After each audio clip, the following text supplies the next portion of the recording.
What's going on, everybody? AJ Shulo here, going to give you guys a strategy video. How to attack MMA DFS. Going to go over some general notes. This is free content. And going to also, of course, refer to the upcoming UFC Vegas 28 slate that we have on tap here this upcoming Saturday. I'm recording this here on Tuesday evening. But going to tie it into some specific examples, the general concepts that is, to bring everything full circle and basically let you know what the hell exactly I'm talking about. So without further ado, let's just get right into the talking points, and then we'll go more specifically, dive deeper into them. One of them, the first one that we'll talk about is cash games, how to attack cash games, how to build them, how I allocate them in terms of like my DFS bankroll, the percentage, and why I do that, how I could serve that as a hedge, versus like GPP tournament lineups, how I could kind of like mitigate some losses, put myself in a position to win. Another thing we'll talk about is ownership in GPPs, how to figure it out. Yes, I will give you guys some pointers on that. I know that a lot of people, that's a big talking point in the industry. A lot of people don't know how to figure out ownership. They say it's very difficult. And by no means have I say I've mastered it, but I have found a couple of useful ways to point to fighters that do get a lot of traffic, sort of regardless of what the buzz is around the fighters in the industry. We're going to talk about that, why the ownership is more relevant to GPPs rather than cash games, what to do with that ownership, like the strategy, like once you have your ownership percentages, what you think they are, the strategy on how to attack it from there. Again, more reasons for more examples rather for why fighters are say higher owned than others, how the odds can maybe tell us in advance why some fighters might gain some more popularity than others. And then we'll also talk about a specific facet that people like to look at, a specific component in MMA DFS that I think is just completely overrated. Not to say that the thing is completely irrelevant, but I do think that a lot of people that I've talked to completely overrate this sort of specific facet of MMA DFS, and it's definitely an edge that I would like to share with you. Again, totally for free. Last and final talking point is GPPs and tournaments exactly. We've got our ownership. Once we cover ownership, what to do with that ownership in GPPs, why making multiple lineups is important, why using sort of these resources to leverage ourselves in tournaments, put ourselves in a position to win is super important, how they could serve as a hedge for our cash game lineup. Like we talked about earlier, we got our cash game lineup that could serve as a hedge to our GPPs and vice versa. Talk about what fights are important to target both sides. I see a lot of people in the industry want to plant their flag on certain fights, and honestly, I think they're just selling themselves a little too short there with that. And I want to give you guys sort of that clarity on why it's important to attack certain fights, why they could have upside, and not giving a shit about whether or not you're wrong. Just going out there, attacking it, and then just, again, going back to that point, making multiple lineups so you're in a position to win. And we're targeting those fights that are so very important that the winner of those fights can put up a big score. And then lastly, what it takes, for me at least, for a fighter to fit that fade criteria, that underweighted criteria, those fighters that I'm not as interested in targeting in tournaments, what criteria do those fighters have that makes me sort of, put off from them, make me not so interested, things like that.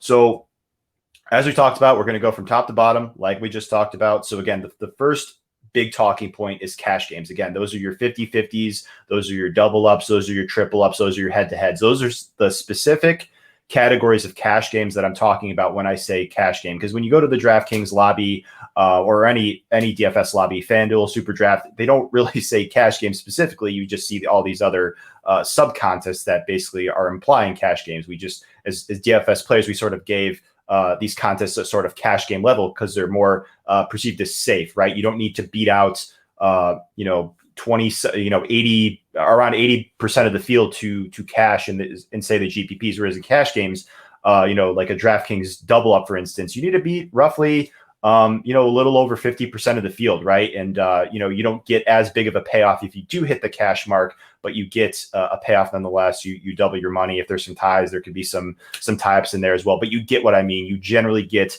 a higher payout with cash games. So the first thing we'll talk about is how to build them exactly. The first thing that I always look for when making cash games is odds value. I want to look at the betting odds. I want to go to best fight odds. I want to look at what fighters are mispriced.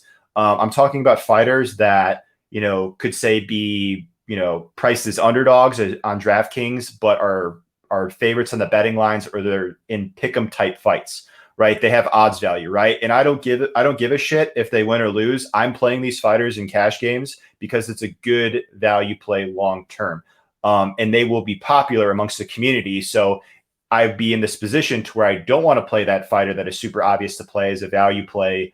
Analysis wise, everything checks out, to where if I don't have them and everybody else in the contest that is so very sharp has them, and that fighter comes through, I'm digging myself a big hole. It is a big hole to overcome, and I just don't want to put myself in a deficit right away, knowing that fighter is fairly obvious to plug into the cash game lineup, right? So those are fighters that I'm looking for, not just fighters that are priced cheap, but there's fighters that are, say, priced as favorites, but they have more odds to win. They have a better percentage chance to win than, say, fighters priced above them, right? Those are fighters that are also considerations for me in cash games as well. Beneil Dariush comes to mind from the last UFC pay-per-view event. He was priced around 8,600 around there. His odds to win weren't tremendous, but he actually had better odds to win than fighters priced above him, which made him a much more viable cash game target for my liking.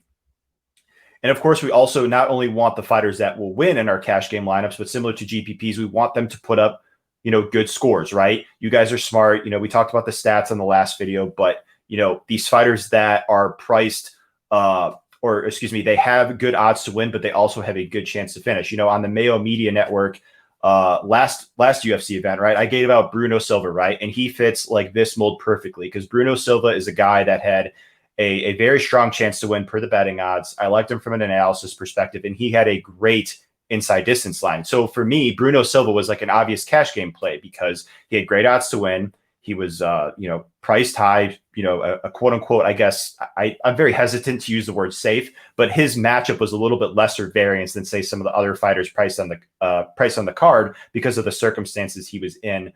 Just a much more experienced fighter, things like that. So a fighter like him would be in a great position for me to sort of plug and play into my cash game lineup. I also want to look at fighters that not only I think will win and I think will score well, but also just ones that help me create an optimal construction to where the opportunity cost with plugging in all 6 fighters makes sense, right? And sometimes that means sacrificing fighters in favor of others. Like, say there's just 2 good plays on the card, they're just very similar, but one fighter's priced cheaper. And that having that fighter that, is, say, a couple $100 less than the fighter priced above them could be a huge difference maker in your cash game lineup. You might find yourself, despite the fact that this fighter that's priced a little bit cheaper doesn't have maybe as strong odds to win or as good of an inside distance line, they still have good inside distance line, good odds to win nonetheless, allows you to make a cash game lineup with 6 fighters that you feel confident about. This is a good cash game lineup. So making sure that not getting married to one fighter is something that I always like to prioritize in cash. Like, I want to make considerations, and I want to sort of make a construction to where I think all 6 fighters within that lineup makes sense. I'm not necessarily playing, the quote unquote dollar for dollar best cash game fighters, but the ones that make sense amongst the whole construction. And sometimes that'll mean me punting down to a very cheap fighter that I think could, ideally they could win, but maybe I'm just punting down cheap for a fighter that's, say, in the main event, they're priced cheap. They're in a fight that's potential to go 5 rounds,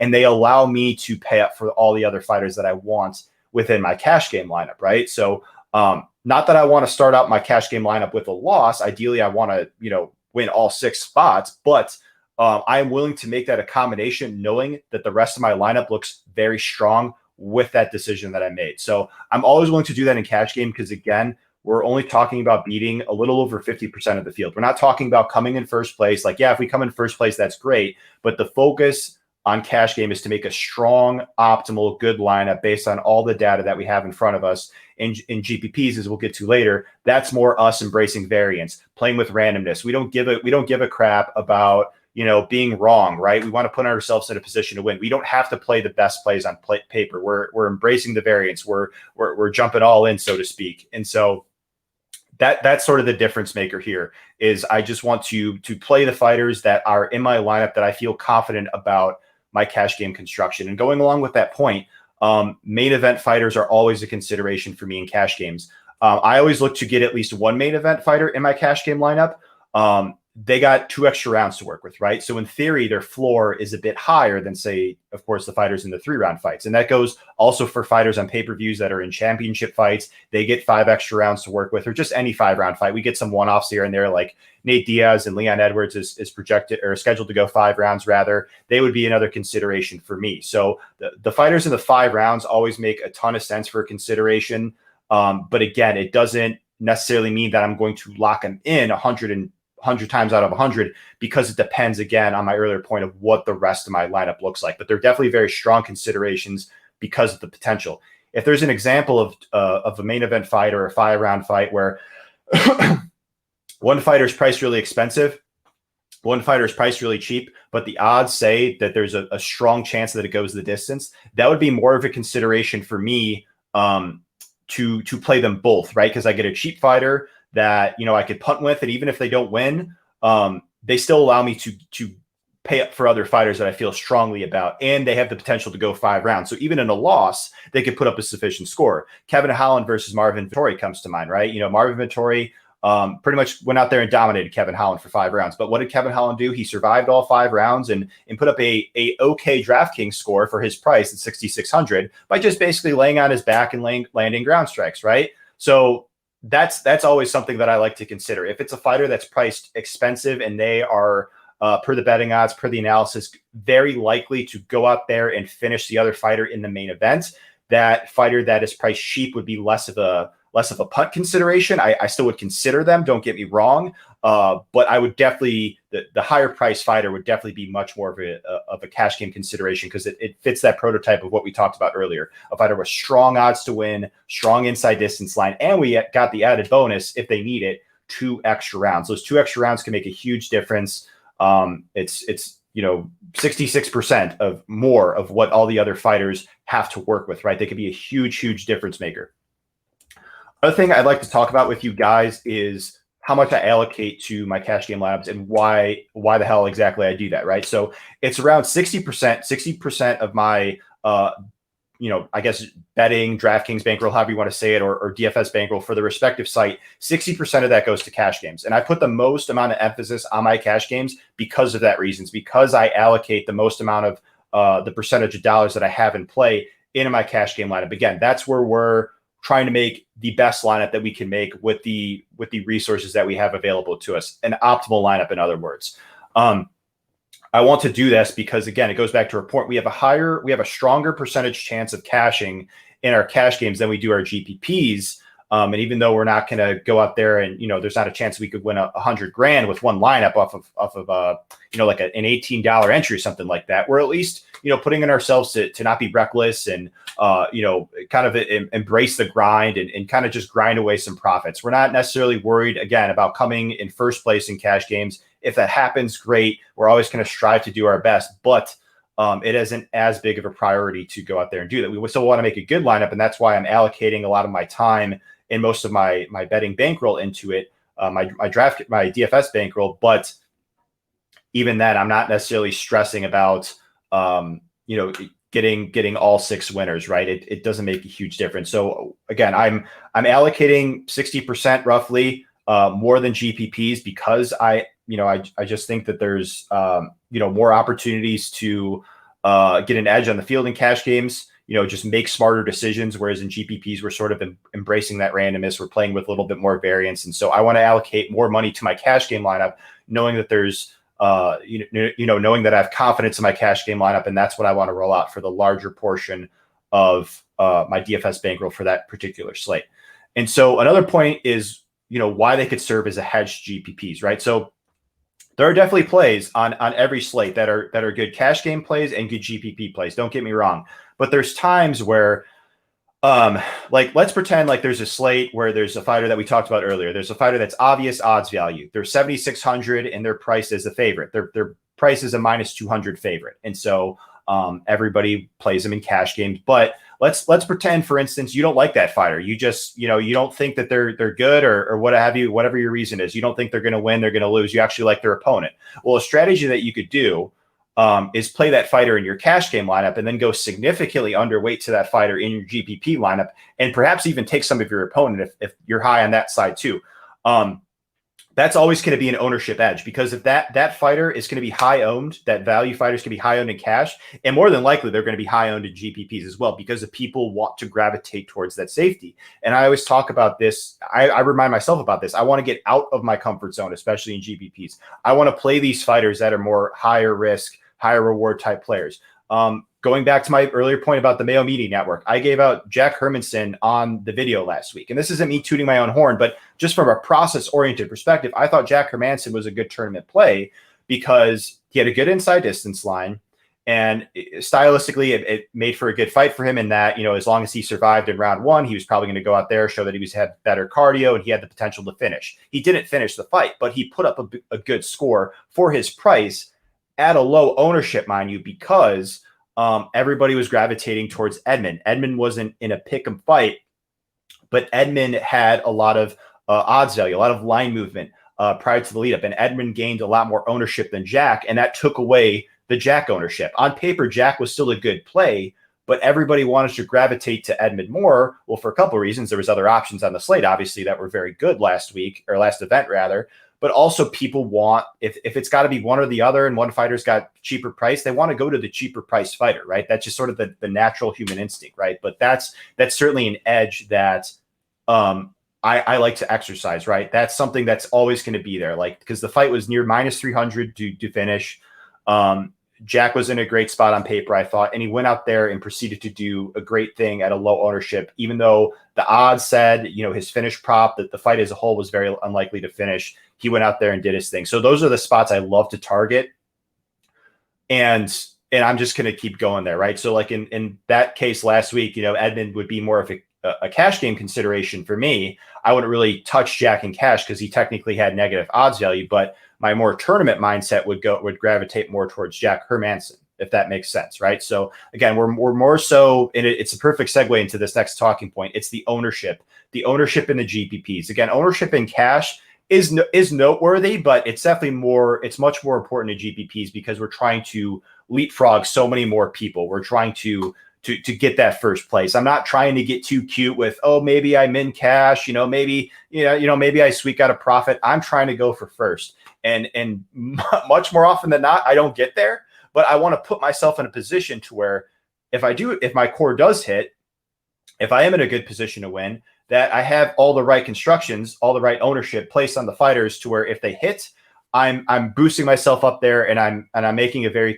unique construction to where, who knows, maybe I win it by myself. Although again, it's just very, very rare. But again, you just got to play with numbers, embrace the variance and that sort of thing.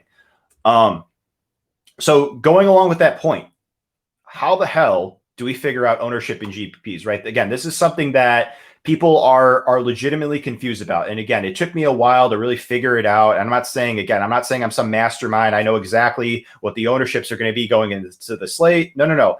I'm just going to bring up some things that I notice that tend to inflate ownerships, make fighters higher owned than if these things were taken away, if we didn't have this information on them. And one of them is fight logs. And this is the thing that I was referencing at the very beginning of the video, which is greatly, greatly overrated by the community. People look at fight logs as if that is the end all be all to predicting the DraftKings score for the fighter's future. That is like if a fighter doesn't have a good game log, like we saw Jared Vandera last event, go out there and score less than 5 DraftKings points against Spivak in his debut. Not many people wanted to touch Vandera. They just said too risky, don't want to touch this guy, scored less than 10 points. He got finished in his debut. No way.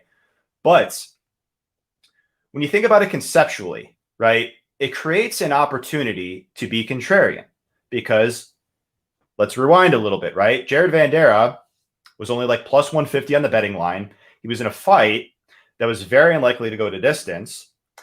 And he was facing a fighter in Justin Tafa, and mind you, Vandera was priced cheap. He was around 7,200, I believe. He was facing a fighter in Justin Tafa who's just very, very unproven, right?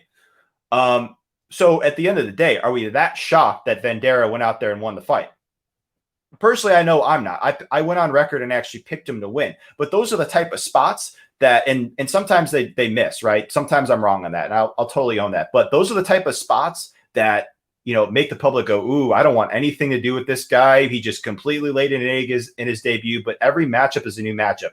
If you gave Sergey Spivak to Justin Tafa, he probably goes out there and does the same thing. But because that is the main reference point that people look at, that deflates or decreases, I guess is a better word, the ownership on Vandera. And that creates an interesting opportunity for you to capitalize for these lower owned guys. Again, people will look at these game logs. And again, I think it is noteworthy. I think it's cool to look at what a fighter's potential is in a win, but I'm not looking at these game logs and going like, well, this is what they scored in the past. No more, no less. This is what happens. Like, no. It's every fight is a different fight. We're going to get a different outcome each time something happens. And yeah, some fighters are more DraftKings scoring friendly than others. But what I'm trying to say is be more open-minded. Realize that there's more than one way that this thing could go down. Realize that there's fighters that in the past have not scored that well. And we'll get into some that have not scored that well. And then they just proceed to blow up, put up over 100 points. And when that happens and you're on them, you're on them at a low ownership in all likelihood. And, you're sitting pretty at the top of the leaderboard in all likelihood, right? So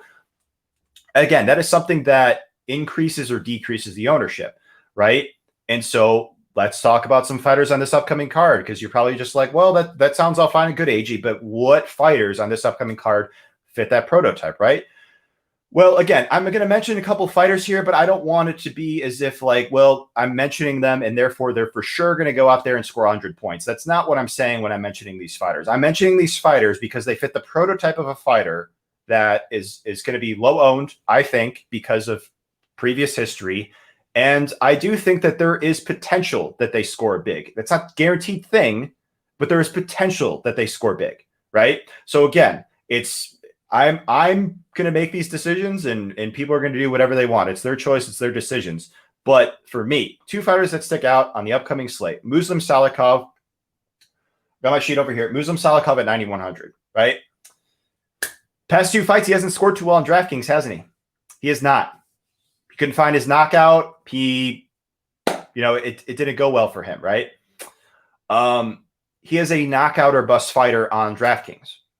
Absolutely a Salikov. So he fits the cliche boom or bust, right? He's going to go out there, get a knockout, or he's going to most likely not score a big DraftKings score. He's the king of Kung Fu. He's a striker. He's not really an offensive wrestler. But from an analysis perspective, because the odds would suggest that the play on Salikov doesn't make a lot of sense. The finish props aren't out yet, but the fight is likely to go the distance. That's what the odds say. And so I would assume based off that Salikov's inside distance line is not going to be very strong. And again, people will look at those game logs and kind of, not write him off completely, but again, it'll take away some ownership. But he's facing a guy in Francisco Trinaldo, who I think he has a massive striking advantage over. Trinaldo I know he's on a winning streak, but he's 42 now.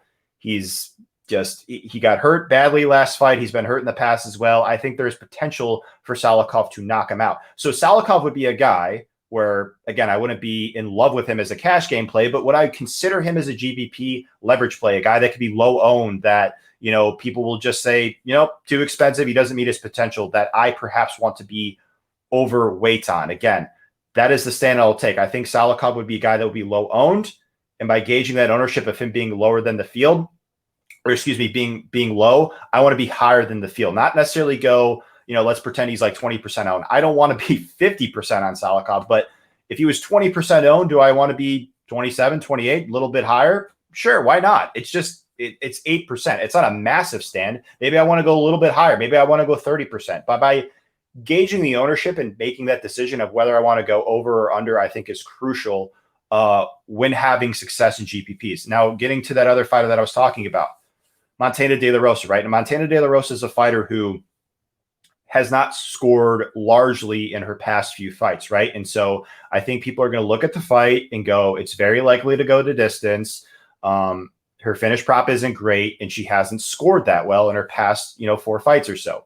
But it's matchup dependent. Who does she have in front of her? Does she have an opportunity to score well? Personally, I think she does. I think she has a lot of potential here to wrestle, grapple, and who knows, maybe even get a finish. As we've seen with this new DraftKings scoring system, you don't need to go out there and get a finish, right? If you do, great. That's ideal. But, going back to Marcos Rogério de Lima versus Maurice Green from a few cards ago, de Lima literally took Green down once around and just laid on top of him, landed some ground and pound, some non-significant strikes, and scored 106 points, guys. So this this sort of urgency that like we have to get fighters that finish in our card, it's not so much prevalent anymore. Again, I like those fighters that do have good inside distance line, but I'm not looking at them and going like, you know, they're for sure going to be the fighters that score the most points. They for sure have the most potential. We've seen it more than once with this new scoring system. If you have the potential to wrestle, grapple, you have a lot of potential with control time, with non-significant strikes, with takedowns, you name it. You could even finish on the ground as well. So Montana De La Rosa fits that prototype of a fighter that could go out there, land takedowns, earn top control,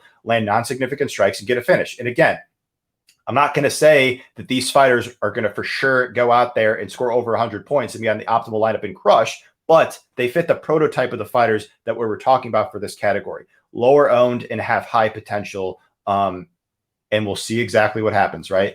Now on the flip side of that argument, fighters that have scored well in the past, it inflates the ownership.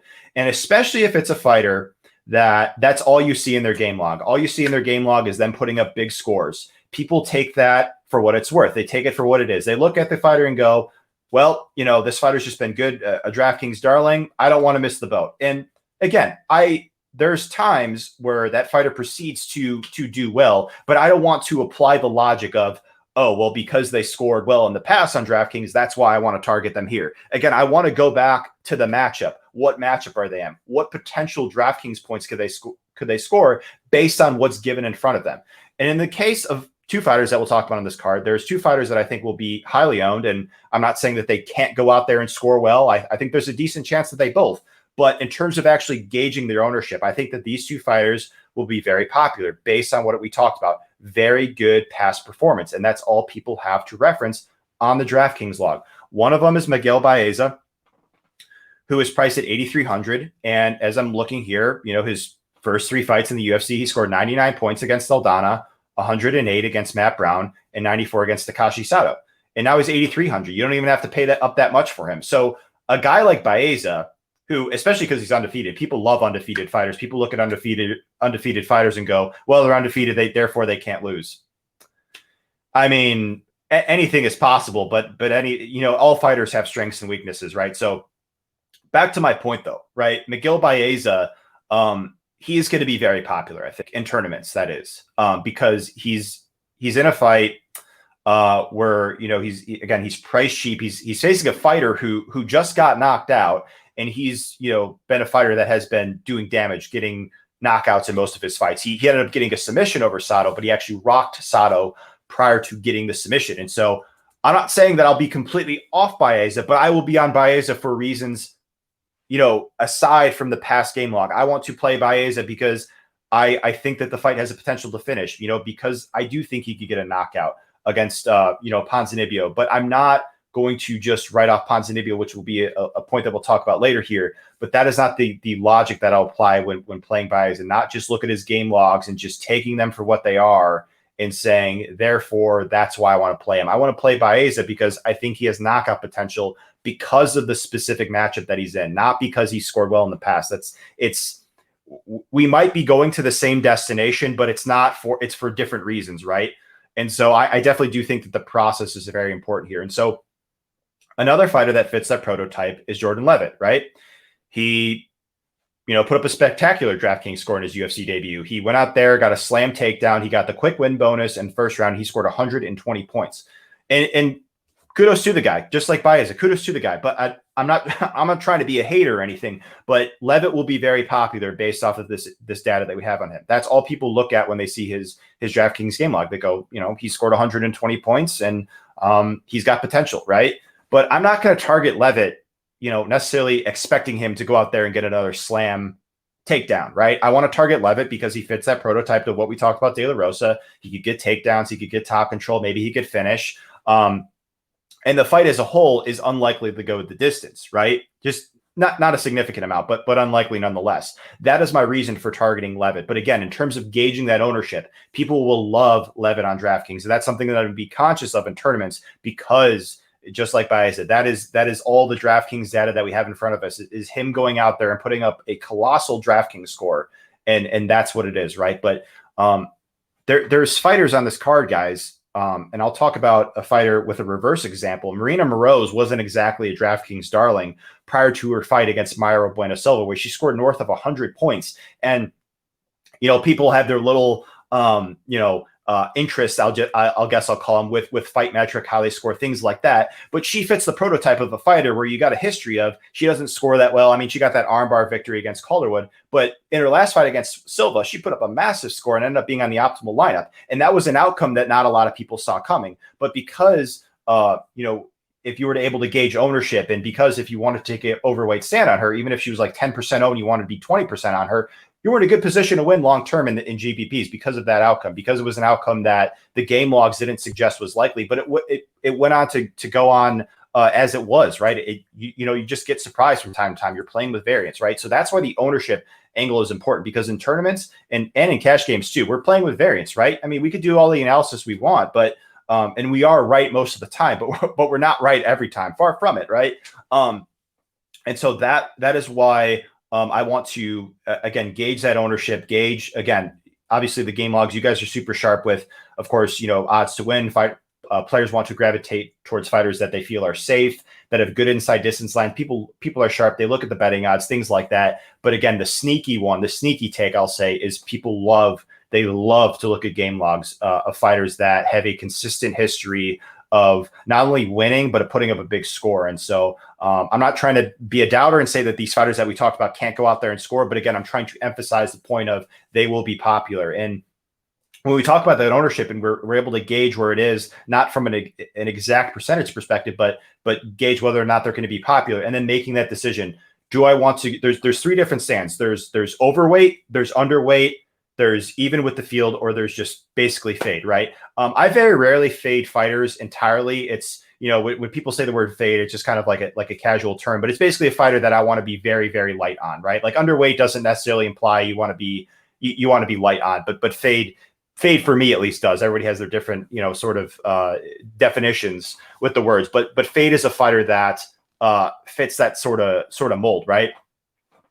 And so what exactly do I look for when I want to fade a fighter? Well, let's go back to the fighter that I gave out on the Mayo Media Network last week. Well, first I gave out, again, when he was matched up with Howley and Paiva, I gave out David Dvorak because in the match with Paiva, Dvorak had a poor inside distance line. He's not a wrestler. I didn't think he was going to go out there and knock Paiva out because Paiva's got a granite chin. So there was a stylistic matchup, there was the stats, there was a betting odds, there was a variety of reasons why I thought Dvorak was a fade, and that's why I recommended him as a fade against Paiva. However, once the news got ruled out that Paiva was out and Dvorak was getting a new opponent, Dvorak actually became a strong play. Like that's what we're talking about with our point earlier. Like it depends on the matchup. It's not necessarily the fact of like what Dvorak scored in the past. It's like, what could he do against the opponent that he's matched up with in front of him? Because if you look at Dvorak's record prior to the UFC, he was finishing pretty much everybody, right? And so now that he's getting a step down in competition, a fighter that he's a massive favorite over, he's got that odds value that we talked about earlier, he's got a good inside distance line,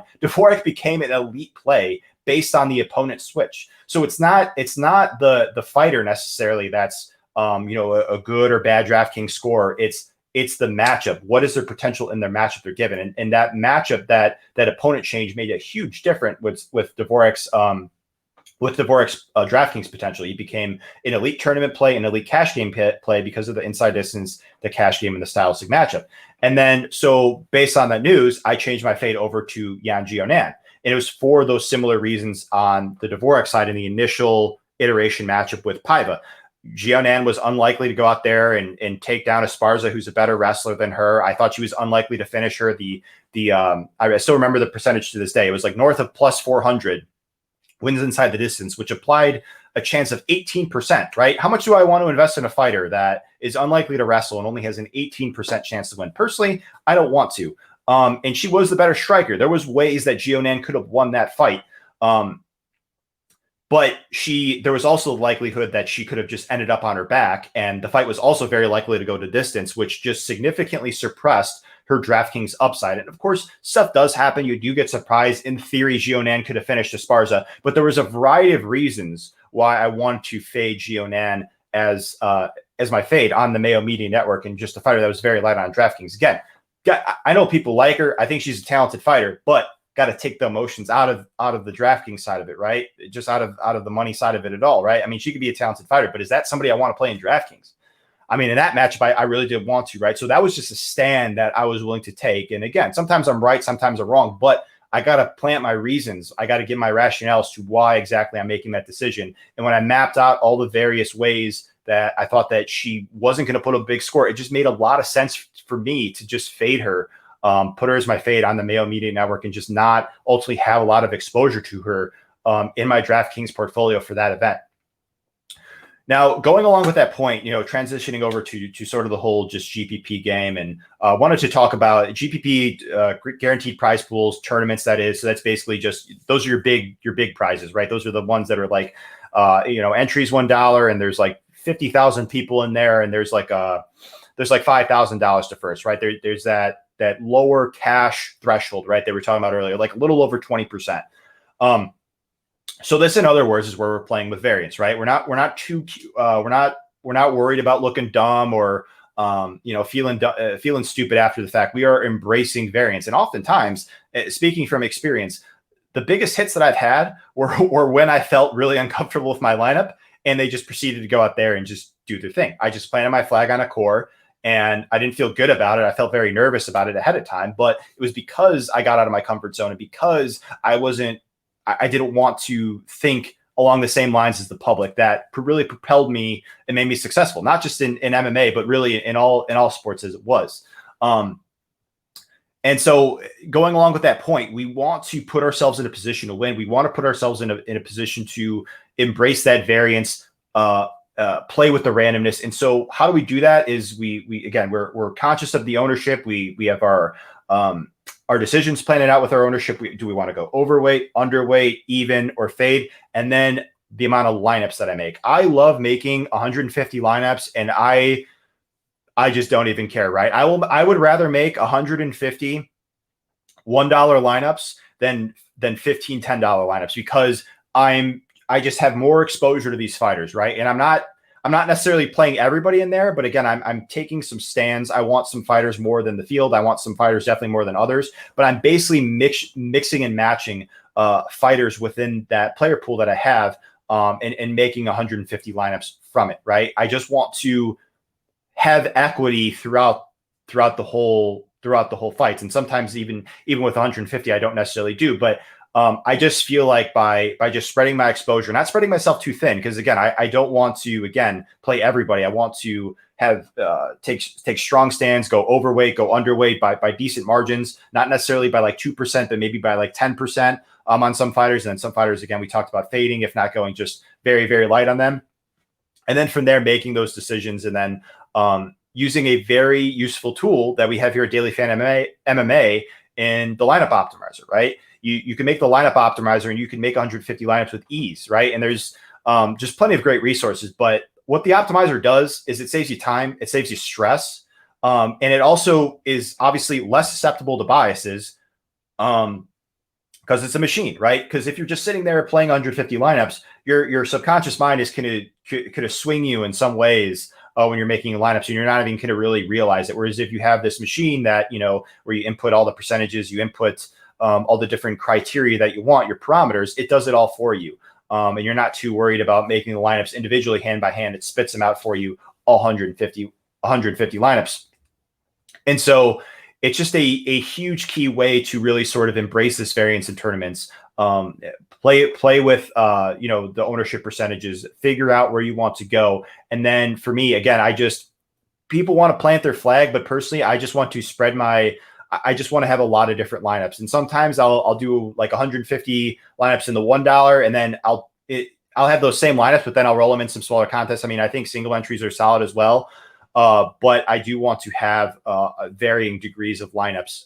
I want to just be in a spot where I don't feel like I'm tied down to just a few different lineups, right? I want to have a lot of different combinations to where I would feel good about, say going into the main event. I had a sweat going into the main event a few cards ago on the Yuri Prochazka Reyes one, where had Reyes won, I would have had the winning lineup. I would have had the optimal. Of course, it didn't happen, but just being in that position to do that just feels really good on a consistent basis. And it just makes you trust makes you have more confidence in your process that much more than say you otherwise would. And so going along with that,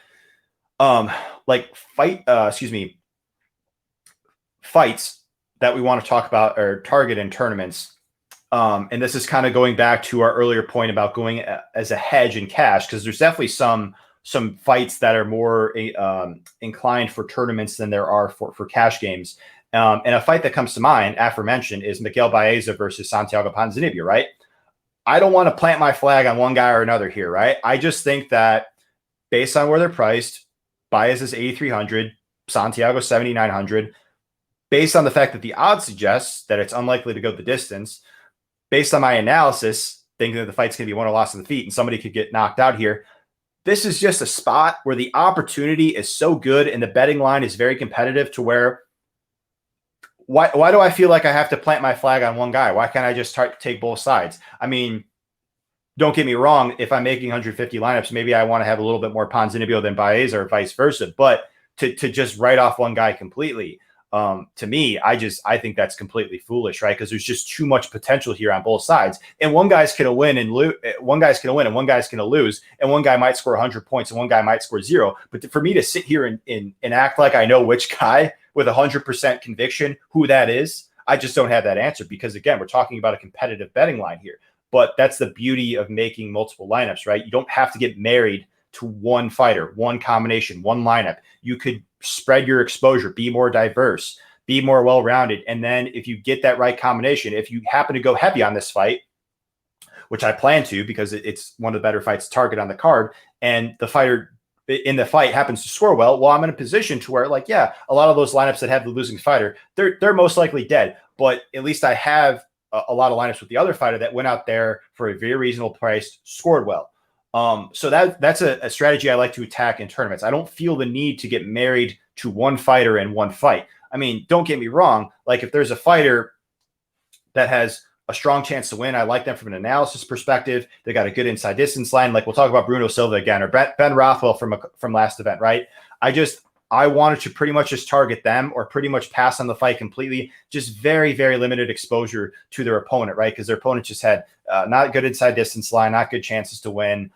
They were just in unfavorable circumstances. So those are fights, like those fights where the odds are a little bit more spread, and my analysis leads me to believe that the one fighter is just very, very likely to win.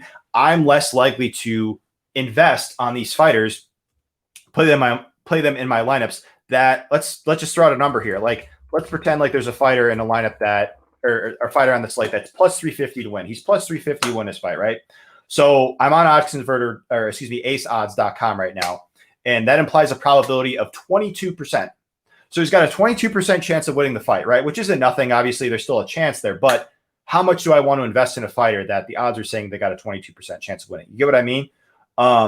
It's just, I don't want to invest that highly. Again, it's circumstantial, could be different, but in the case of that, like we talked about last week with Silva and Rothwell and their respective opponents, Rodriguez and Barnett, that is just a spot where I feel much more inclined to target the favorite than, say, go near 50-50 or 60-40 on both sides. Whereas we talk about the opposite example, the Baeza versus Ponzinibbio fight. That is a fight where I feel inclined to target both sides. Maybe it's not exactly 50-50 split, but both sides nonetheless, because I just feel like there's so much opportunity with the winner of the fight that I want to have that winner in my lineups.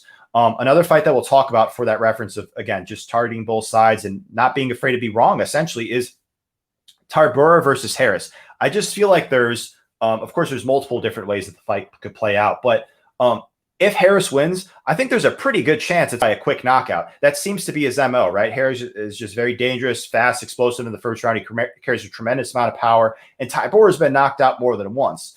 And like we talked about, the betting odds are not that wide, right?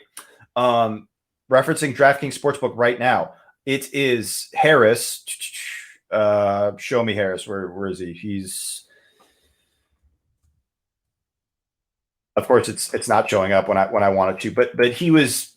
I think Tybura was like minus 177 earlier. Harris like plus 140, somewhere around there floating. Here it is. So Harris plus 140, Tybura minus 177. So Harris he's plus 140 to win in the betting odds, right? So that implies he's got a chance to win a 41.7%. So that's not exactly a 50-50 fight, but he's got a more than 40% chance to win the fight. He's got a decent chance to win the fight as an underdog, right? And so that would be a guy where I don't want to just completely fade him in my tournaments, because how Harris wins this fight is probably going to go out there and get a quick knockout. And the odds say that he's got a, near close-ish 50-50 chance to win the fight. So he would be a guy that I don't want to outright fade. I just think it would be too foolish. There's just too much potential with Harris. And even with Tybura, right? I want to play some Tybura as well, because he has potential. He has potential to get a finish. He has potential to land takedowns. He has potential to grapple. But that is a fight where I don't want to plant my flag on one guy, because I don't want to get married to it. There's one guy could score big and one guy could score zero, and that's probably what happens. It's probably not some stackable fight, especially with this new scoring system. But that is okay, because I'm in a position to where I have 150 lineups, and some of them are going to die off, but like a lot of them are going to be looking really, really good. If I have the combo, the winner of this fight, if they score well, in the winner of the Santiago Ponzinibbio and Miguel Baeza fight combo. And then another example of a fight that I like targeting both sides is Dusko Todorovic and his opponent, Gregory Rodriguez, right? So this is a fight, again, like Dusko fits that prototype of the guy that we talked about earlier. Prior to his fight with Soriano, he was the guy that all you saw on his game log was 120 points. That was it. That's all you saw about Dusko, 120 points. Perhaps you looked on UFCstats.com and saw his Contender Series performance as well. But as far as a DraftKings performance goes, that's all you saw. And as a result, Dusko's ownership was very high.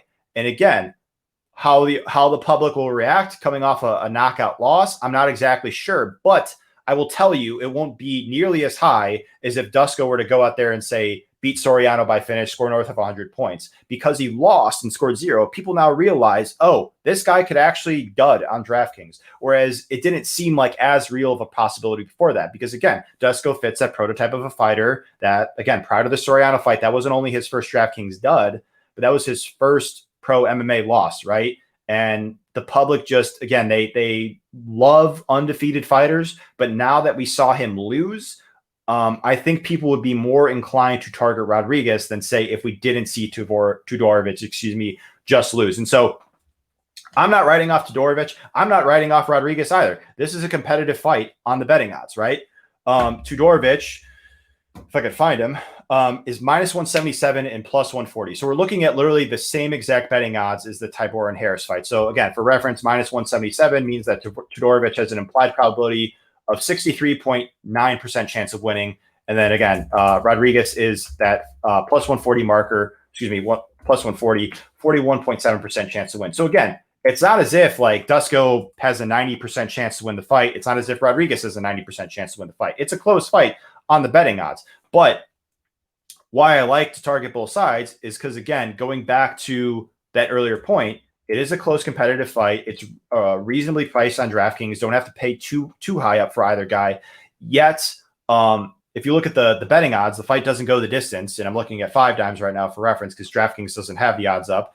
It's minus 285, doesn't go the distance on 5 dimes, right? So, and there's a lot of other books that echo the same sentiment. So this is, in other words, this fight is saying, or the bookmakers are saying, we don't have a very strong lean on who's going to win this fight, but it seems very likely that this fight is going to finish. And if we want to plug in the finish prop, so minus 285, that implies that this fight is going to finish at a rate of 74%. So that's a good chunk of the time. That's almost 3 out of 4 times, right? So that would be another example of a fight where I don't want to plant my flag on one guy. Perhaps I have a little bit more of one guy than the other, but for me to completely write off the other guy in the matchup when they clearly have potential based on just the stylistics of it, based on the betting odds, to me is just not a smart decision long term. And there's plenty of times where there's a fight that seems super likely to finish and it just doesn't happen to do so for whatever reason, but got to think in terms of probabilities. Can't get married to the past. Can't get married to one specific thing. Otherwise, you could just get too tied up, too discouraged, and it could really just make you very confident. Like your confidence could be shaken and prevent you from doing something like that in the future. Because again, like just referencing the past, just like going back to that game log, doesn't necessarily guarantee that those future results will show in the same manner, be the exact same thing, right? It's all subject to change, right? we're playing with variance, in other words, right? So, and that'll pretty much conclude this video. Yeah. So to quickly recap, we were talking about cash games, we're talking about ownership in GPPs, and then we're tying that to the actual GPP nature of this. And this is, again, how to attack MMA DFS. Yeah, want to appreciate all your support. I want to wish you guys all the best. Feel free to let me know your feedback on this video. Please feel free to hit me up on Twitter. AJ at AJ_SCHULLO is my Twitter handle. Got a YouTube page as well. That everything's all linked there to my social medias and whatnot. But yeah, I hope you guys found this content informative. I think we're on the right track here with rolling this sort of thing out. I think this is beneficial for you guys to relate to the upcoming slate, but also beneficial long term on how to have a sort of a process in terms of just, you know, honing in on the upcoming DFS slates and really just, you know, grabbing it by the horns and just, you know, really taking advantage of it. So thank you guys so much. Really appreciate it, and have a nice day.